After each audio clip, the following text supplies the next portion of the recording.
wabarakatuh, Aiman. Waalaikumsalam warahmatullahi wabarakatuh, Zulkifli. Okey, jadi kita dah bertemu pada sesi yang lepas, iaitu sesi pertama pada 7 hari bulan Mei 2021. Kita dah bertemu kan? Kita dah bertemu untuk sesi pertama. Jadi kita dah berkongsi pendapat kita, kita dah berkongsi pandangan kita dah berkongsi masalah yang kita hadapi dan Encik Aiman hadapi. Okey, jadi sekali lagi saya nak bagi pengenalan. Saya kaunselor yang bertanggungjawab ataupun kaunselor yang akan membimbing Encik Aiman. Jadi saya adalah Muhammad Hanif Fitri bin Muhammad Saradi, merupakan kaunselor pelatih Diploma Kaunseling Islami yang sedang mengikuti kursus KSL 4043, iaitu kaunseling individu dari Universiti Sultan Azlan Shah Perak. Di samping itu, saya bertanggungjawab ke atas pelaksanaan kaunseling, juga melaksanakan aktiviti yang bersesuaian dengannya. Jadi, matlamat sesi kaunseling telah kita tetapkan pada minggu lepas, iaitu pada sesi yang pertama. Jadi, kita telah berpendapat, kita telah berbincang untuk menetapkan matlamat sesi kita, iaitu untuk mencari penyelesaian supaya pada masa yang lain Encik Aiman dapat menyiapkan tugasan dalam waktu yang telah ditetapkan oleh guru-guru. Kerana pada permasalahan yang lepas, pada sesi yang lepas, Encik Aiman telah nyatakan bahawa permasalahan yang dihadapi oleh Encik Aiman adalah gagal untuk menyiapkan tugasan pada waktu yang telah ditetapkan. Betul kan? Betul.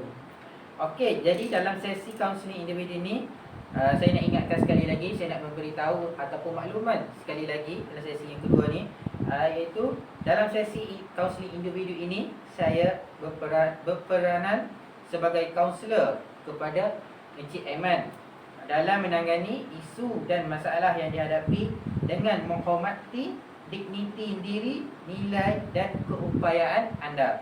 Jadi kegagalan klien untuk menghadiri sesi selama beberapa kali boleh menyebabkan saya membuat penamatan sesi atau merujuk kepada kaunselor lain. Sekiranya isu yang dibawa di luar keupayaan saya sebagai seorang kaunselor, maka saya boleh merujuk anda kepada kaunselor lain dengan persetujuan anda sebagai klien saya. Ya, Cik Aiman? Ya, betul. Sekiranya saya perlu merakam sesi yang dijalankan, maka saya perlu meminta persetujuan daripada pihak Aiman. Jadi untuk sesi kaunseling individu, sesi yang kedua ni yang sedang berlangsung sekarang, jadi saya meminta izin daripada Encik Aiman untuk kita buat rakaman. Boleh kan? Boleh. Okey, jadi tanggungjawab serta hak Encik Aiman adalah untuk memastikan keberkesanan sesi ini adalah penting untuk Encik Aiman menghadiri sesi seperti yang telah ditetapkan dengan persetujuan bersama dan memberi kerjasama semasa kita jalankan sesi. Juga berusaha bersungguh-sungguh untuk mengatasi isu yang dikemukakan. Jika Encik Aiman tidak dapat menghadiri sesi, sila maklum kepada saya sebelum temu janji diadakan. Jadi Encik Aiman juga berhak untuk menarik diri daripada sesi atau merujuk kepada kaunselor lain sekiranya Encik Aiman tidak berasa selesa dengan saya. Jadi anda, iaitu Encik Aiman, mempunyai hak untuk mengetahui segala maklumat sesi yang telah direkodkan dan didokumentasikan. Berkaitan dengan kerahsiaan dan limitasi kerahsiaan, semua perbincangan dalam sesi adalah dirahsiakan, ya Cik Aiman. Jadi saya menjamin kerahsiaan dan juga bertanggungjawab menjaga kerahsiaan tersebut. Terdapat beberapa limitasi mengenai isu kerahsiaan ini yang memerlukan saya melaporkan kepada pihak berkenaan, seperti jika maklumat yang dikongsi boleh membahayakan diri anda. Contohnya, mencederakan diri sendiri atau orang lain, atau sebarang perlakuan berbahaya yang menunjukkan Encik Aiman tidak dapat mengawal diri. Yang kedua, jika anda terlibat dalam penderaan kanak-kanak, orang tua, orang kelainan upaya atau pasangan anda. Yang ketiga, jika syarikat insurans memerlukan rekod sesi untuk membuat perkhidmatan dan menentukan ganti rugi. Dan yang keempat, sebagai sebahagian daripada proses penyeliaan, saya mungkin membicarakan rekod sesi klien dengan penyelia akademi ataupun penyelia agensi saya. Sekiranya saya diwaran dari mahkamah, maka saya boleh menceritakan isu yang kita bicarakan bersama apabila disoal. Boleh ya, Cik Aiman? Okey, itu saja. Jadi daripada borang persetujuan termaklum pun telah ditandatangani oleh saya sebagai pengakuan kaunselor dan juga persetujuan klien, iaitu Cik Aiman sendiri. Okey, jadi kita telah pun bertemu pada sesi yang lepas, iaitu pada sesi yang pertama. Jadi alhamdulillah saya tengok minggu ni Encik Aiman seperti dalam keadaan terurus. Daripada kali pertama Encik Aiman datang dalam keadaan tidak terurus, dalam keadaan seperti tidak tersedia. Jadi kali yang kedua ni Encik Aiman datang berjumpa dengan saya dalam keadaan yang terurus, dalam keadaan yang bersedia. Okey. Jadi saya nak bertanyalah Encik Aiman berkaitan dengan apa yang telah saya kongsikan kepada Encik Aiman pada minggu lepas. Saya telah berikan beberapa pendapat. Kita telah berkongsi pendapat yang sama. Jadi Encik Aiman pun telah bersetuju. Kita telah bersetuju untuk melaksanakan beberapa cadangan. Jadi antaranya adalah saya telah mencadangkan Cik Aiman dan Cik Aiman bersetuju untuk membuat jadual. Sebab kita pada sesi yang pertama dimaklumkan bahawa Cik Aiman mengalami masalah untuk menyiapkan tugasan. Betul?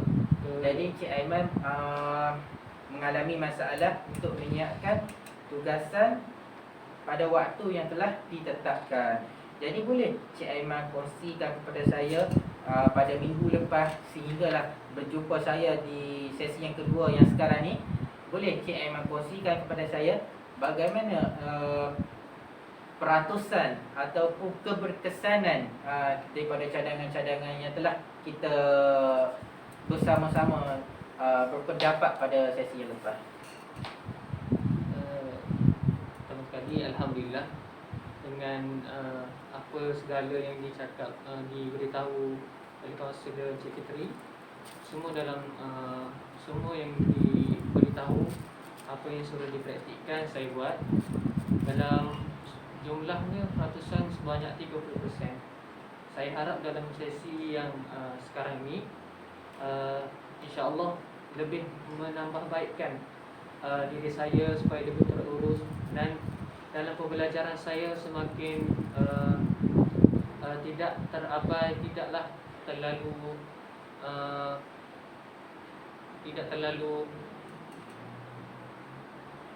di dalam pembelajaran saya ini tidaklah terlalu tidak terurus, supaya saya boleh belajar dengan tenang dan tidaklah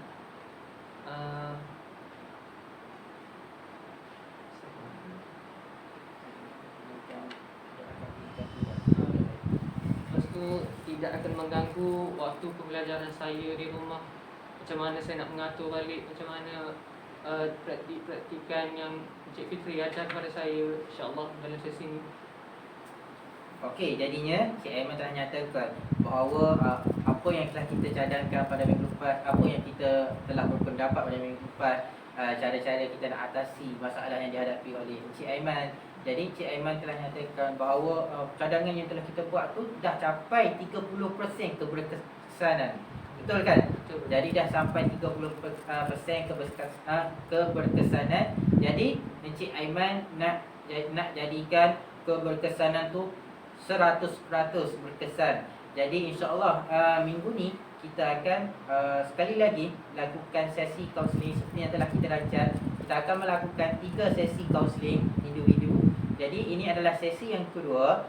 Jadi di sesi ni kita akan bincangkan, mungkin saya akan tanyakan Encik Aiman mungkin Cik Aiman ada penambahbaikan dalam nak membuat orang kata untuk membuat potensi diri itu semakin naik lagi. Jadi kita akan berkongsi ataupun kita akan bekerjasama untuk mencari solusi ataupun penyelesaian kepada masalah yang dihadapi oleh Encik Aiman. Jadi daripada pendapat Cik Aiman sendiri, melalui penyelesaian yang telah kita cari pada sesi yang lepas, iaitu kita menetapkan jadual waktu belajar. Bagaimana boleh jika Cik Aiman terangkan ataupun Cik Aiman kongsikan keberkesanan dalam membuat jadual waktu belajar tu macam mana? Pertama sekali dalam menetapkan waktu belajar, dengan apa yang Encik Fitri cakap, perlu dipraktikkan adalah dengan menyusun waktu belajar daripada hari-hari yang tertentu, contohnya hari Ahad hingga Khamis, pada pukul sekian-sekian waktu beberapa dan pembelajaran apa yang perlu saya ambil, supaya pembelajaran yang saya akan belajar lebih terurus dan lebih cekap daripada sebelumnya, yang tidak efisien, yang tidak mampu saya lakukan. Jadinya dengan waktu pembelajaran ini, dengan jadual waktu pembelajaran akan menambahbaikkan dalam proses saya untuk mencari solusi dalam masalah pembelajaran saya. Jadi Encik Aiman, apa yang saya dapat perhatikan daripada sesi yang pertama hingga sesi yang kedua ni, pada sesi yang pertama Encik Aiman datang berjumpa saya dalam keadaan tidak terurus, dalam keadaan emosi sangat terganggu, dalam keadaan stres, dalam keadaan rasa gelisah. Jadi pada sesi yang kedua ni saya melihat ada perubahan dari segi penampilan, dalam segi urus diri Encik Aiman. Jadi itu kita telah nampak keberkesanan daripada sesi satu yang telah kita lakukan. Jadi mungkin ada permasalahan lain yang timbul dari dalam kehidupan Encik Aiman yang mungkin akan menyebabkan masalah pembelajaran ini orang kata terus terjadi. Maknanya ada lagi masalah tersembunyi seperti kerjasama daripada adik-beradik yang tidak memberi sokongan. Contohnya ketika Encik Aiman hendak melakukan tugasan, tetapi dalam keadaan keluarga Encik Aiman tidak terurus, bising dan itu ni. Mungkin Encik Aiman boleh ceritakan sedikit sebanyak kepada saya. Yang pertama sekali, masalah dengan yang pertama dengan adik-beradik. Betul yang Encik kita cakap tadi, dengan adik-beradik. Saya dekat rumah ada tuan, saya dekat rumah ada adik kecil yang perlu dijaga. Lepas tu dengan kerja yang banyak oleh ibu bapa saya, lepas tu dengan adik-beradik, saya apabila hendak melakukan tugasan, macam-macam kerja yang perlu dibuat, adik-adik tidak bagi sokongan. Seperti apabila saya hendak melakukan tugasan tu, adik-adik saya terlalu bising, lalu bermain gadget, yang bermain game. Ada yang tidak menghormati saya apabila saya belajar, tidak suka apabila saya menegur, dimarah pada saya. Itu menyebabkan saya lebih terganggu sangat dalam pembelajaran saya. Jadinya masalah dengan adik-beradik inilah yang paling kuat dalam masalah pembelajaran saya. Okey, jadi apa yang saya faham, dari Encik Aiman ni sedang mengalami stres sebab keadaan keluarga yang tidak memahami Encik Aiman. Betul? Betul. Okey, jadi untuk sesi ni saya dah nampak bahawa ada permasalahan lain yang berlaku yang menyebabkan Encik Aiman menjadi masalah, iaitu tertunggak. Kerja tugasan jadi tertunggak, akibatnya tertangguh ke lain masa. Contoh diberikan Contohnya diberi masa seminggu oleh guru-guru, tetapi Aiman tidak berjaya selesaikan dalam waktu seminggu, dan Cik Aiman terpaksa selesaikan dalam waktu 2 minggu, iaitu melebihi tempoh orang lain. Jadi saya berharap agar sesi yang kedua ni memberi manfaat, jadi memberi cadangan.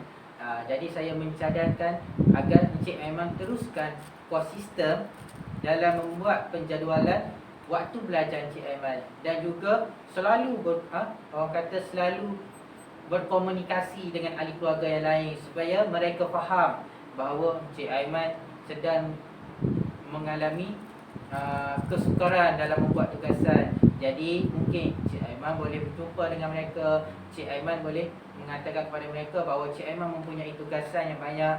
Jadi memohon sokongan serta memohon kerjasama daripada mereka supaya mereka membantu Cik Aiman dari segi penyediaan tempat, ataupun dari segi mental, ataupun dari segi tidak membuat bising, tidak mengacau, dan mereka memberi sokongan yang padulah untuk Encik Aiman melunaskan ataupun menyiapkan tugasan dalam waktu yang telah ditetapkan oleh guru-guru Encik Aiman. Okey, jadi itu sajalah untuk sesi kita pada minggu ini.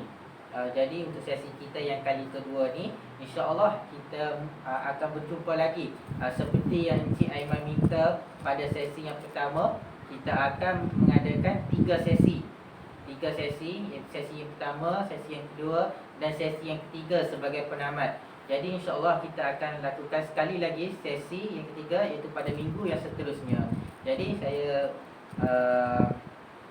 ingin bertanya kepada Encik Aiman, jika Encik Aiman masih ada apa-apa lagi yang nak dinyatakan kepada saya, mungkin ada sesuatu yang terpendam dalam hati Encik Aiman yang belum diceritakan kepada saya, mungkin Encik Aiman nak ceritakan.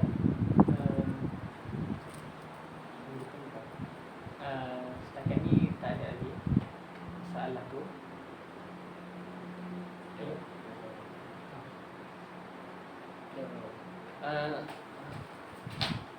Masalah yang terpendam sekarang ni adalah waktu saya ingin belajar tu tidak boleh terlalu fokus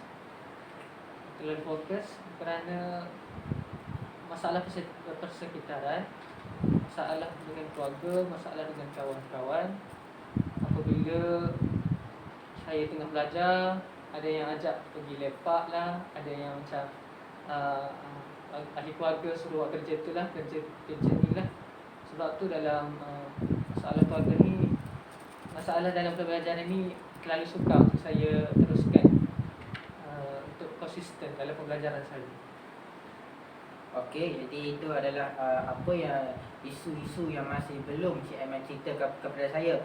Contohnya tadi Cik Aiman ada nyatakan bahawa isu yang tidak dinyatakan pada sesi pertama adalah apabila Cik Aiman nak selesaikan tugasan, ada kawan-kawan ataupun member-member yang Cik Aiman ajak Cik Aiman untuk melepak. Jadi itu membuatkan Cik Aiman jadi tertunggak ataupun tertangguh tugasan yang telah diberikan, kerana Cik Aiman telah mengikuti mereka untuk melepak. Betul kan? Okey. Jadi saya cadangkan untuk Cik Aiman cuba perbaiki jadual Cik Aiman tu, dan Cik Aiman terus konsisten dengan penjadualan belajar Cik Aiman tu, supaya menetapkan waktu lepak di waktu mana, waktu untuk bertemu dan bermain di waktu mana, dan waktu belajar pula untuk waktu mana. Jadi saya harap Cik Aiman teruskan konsisten dengan penjadualan belajar yang telah kita sama-sama persetujui pada minggu lepas. Contohnya waktu bermain waktu mana, waktu makan waktu mana, waktu untuk siapkan tugasan pada waktu yang mana. Jadi saya harap begitulah Encik Aiman teruskan konsisten, teruskan usaha Encik Aiman, sebab saya yakin Encik Aiman akan atasi masalah yang dihadapi oleh Encik Aiman ni dengan berkesan sehingga 100% pada sesi yang seterusnya. Jadi itu sahajalah perbincangan kita pada sesi kita pada hari ini, dan insya-Allah kita akan jumpa lagi pada sesi yang seterusnya, iaitu sesi yang ketiga, iaitu sesi penamat. Jadi saya mau bertanya untuk kali terakhir. Jika Encik Aiman masih ada lagi sesuatu yang nak diceritakan ataupun dipertanyakan kepada saya. Tak ada. Semua seperti itu saja. Okey, jadi Encik Aiman pun sudah tiada apa yang nak ditanya ataupun dipersoalkan kepada saya ataupun Encik Aiman nak menceritakan. Jadi saya akan tamatkan sesi kita yang kedua ni. Jadi saya akan tamatkan sesi yang kedua ni pada hari ini, dan saya berharap kita akan jumpa pada sesi yang seterusnya. Okey, jadi saya ucapkan Assalamualaikum warahmatullahi wabarakatuh kepada Encik Aiman. Waalaikumsalam warahmatullahi wabarakatuh. Okey, betul. Kita soal. Kami video saya. Mana?